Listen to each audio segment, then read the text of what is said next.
We are here at the Z booth at Force Tech together with Jan. And Jan want to explain us the new CZ Bren 3 assault rifle. Good morning, Jan. Nice to see you here.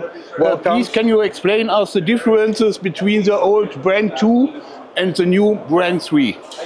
Yeah, okay. Generally, starting from the beginning, very briefly, like the Bren 2, our Bren 3 rifle is a piston-operated assault rifle, chambered in 5.56 times 45 millimeter,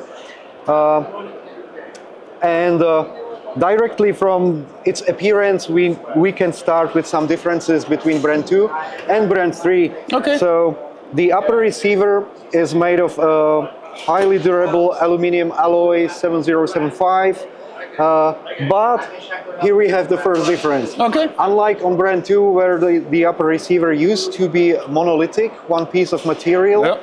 Here with Bren 3, we have actually an upper receiver and independent handguard, front handguard, which is very easily interchangeable. Of course, it's equipped with a standard Picatinny rail on the 12 o'clock position, but on the other positions you have your M-lock system to attach any accessories accordingly to your needs and preferences. All right, moving from the front to the end of the weapon, the buttstock, we switched for this type of smooth, equipped with a kind of cheek rest, let's say, which makes it easier and more comfortable to find the line of aiming. Otherwise, it's still foldable, of course, and telescopic. Another change and improvement from Bren 2. Bren 2 had 3 positions of the telescopic buttstock. This one has 4 positions. Again, it's an improvement which makes it more comfortable and increases, let's say, user friendliness. Absolutely. That's what I would say. Okay. Otherwise, the lower receiver remains the same.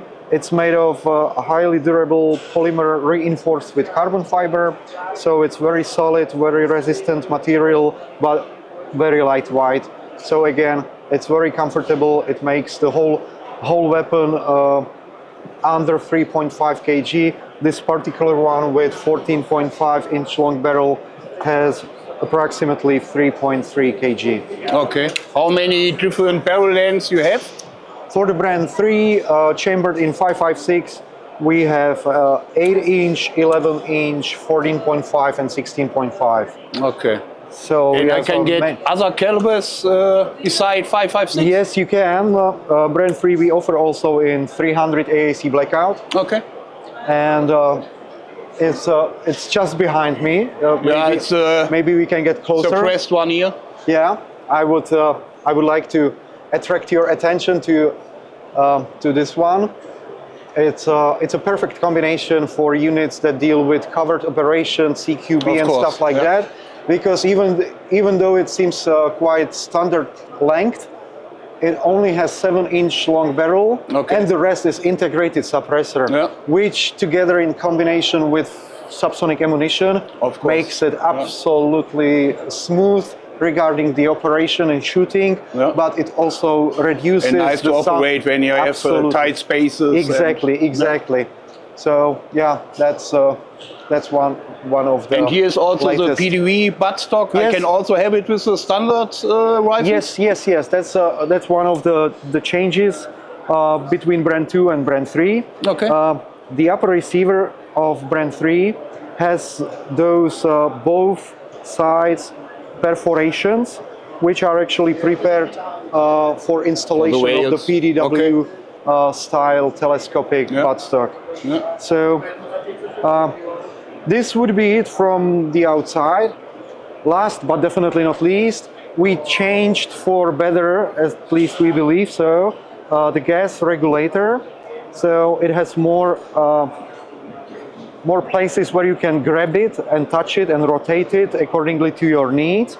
And your needs should be, from the perspective of the user, also more easy to identify, because the basic position is marked with 1. Okay.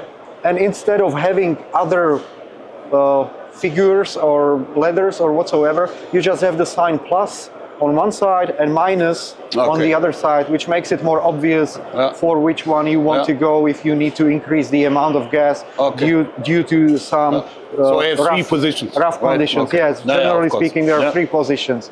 Okay, so that's about it from the outside, and I suggest we also have a closer look from the inside. I appreciate it. That would be cool. Yeah.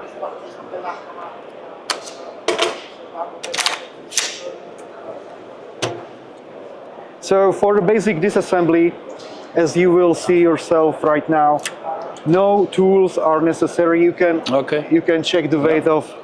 That's a lightweight polymer lower receiver. Yeah. Now we take out the recoil spring. This is a bolt carrier with rotating bolt, and here we have a first change. This on the upper side of the bolt carrier is something that I have to apologize. I don't know the proper English terminology for that. I would explain it as a kinetic mass. Yeah, is it understandable? Yeah. So there is an independent, quite heavy, accordingly to the side, piece of material, which is there secured with a very stiff spring. And it prevents the bouncing effect, because if you shoot full auto, this front head of the bolt carrier could possibly bounce back, and it could lead to the failure with the locking of the bolt. Out of battery, stuff like that. Exactly. Okay. But due to the physical laws, the independent piece of material, in the moment when the bolt carrier would hit its final position and would be just about to bounce back, the kinetic body inside will still move forward, and it will actually serve as some kind of automatic forward assist. Right. Okay. Yeah, that's very simplified, this explanation, but this is how it works. It works perfectly.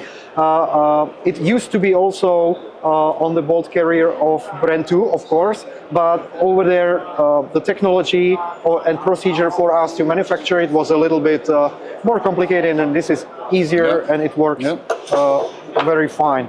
And the bolt head goes directly in the barrel extension, right? Yes, barrel extension. I think here it will be nicely visible, since this is brand new weapon, so it's not dirty or whatsoever. Yeah. By the way, thanks for reminding me. Let's talk about the bolt head. Take a closer look. We added one more ejector. Bren 2 only has one ejector. It's not that there would be some issues or malfunctions regarding this, not whatsoever, but most of the changes that you probably already figured out yourself, we made are focused on reliability and comfort of the final user. So if we have a possibility to increase the reliability, why not to do that, right? Of course. So you have an extra ejector. And last but not least, those 4 screws that you can see on the left side of the upper receiver, if we look inside, you can see that they hold a rail. And it's a rail which guides the spin leading the rotation of the bolt. In Bren 2, of course, due to the necessity for function, the rail was there as well. But as I said in the beginning, the upper receiver is made of aluminum alloy, and with Bren 2 it's a monolithic piece. So the rail was integrated. It was an integrated part of the whole receiver. And you have a steel pin sliding on aluminum rail, which could appear to be kind of like worn out or something. And now you have steel rails and... Exactly. So now it's steel on steel, and it's interchangeable very easily. You just unscrew the 4 screws and replace the rail. Again, simple solution, but works very well. And increases the durability of the weapon itself. So this is about it.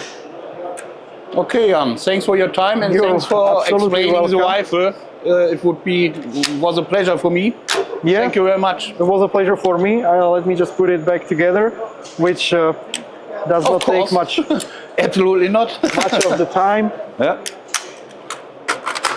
Here we are. Pretty Thank cool. you. Thank you. Huh? You're Take care. welcome.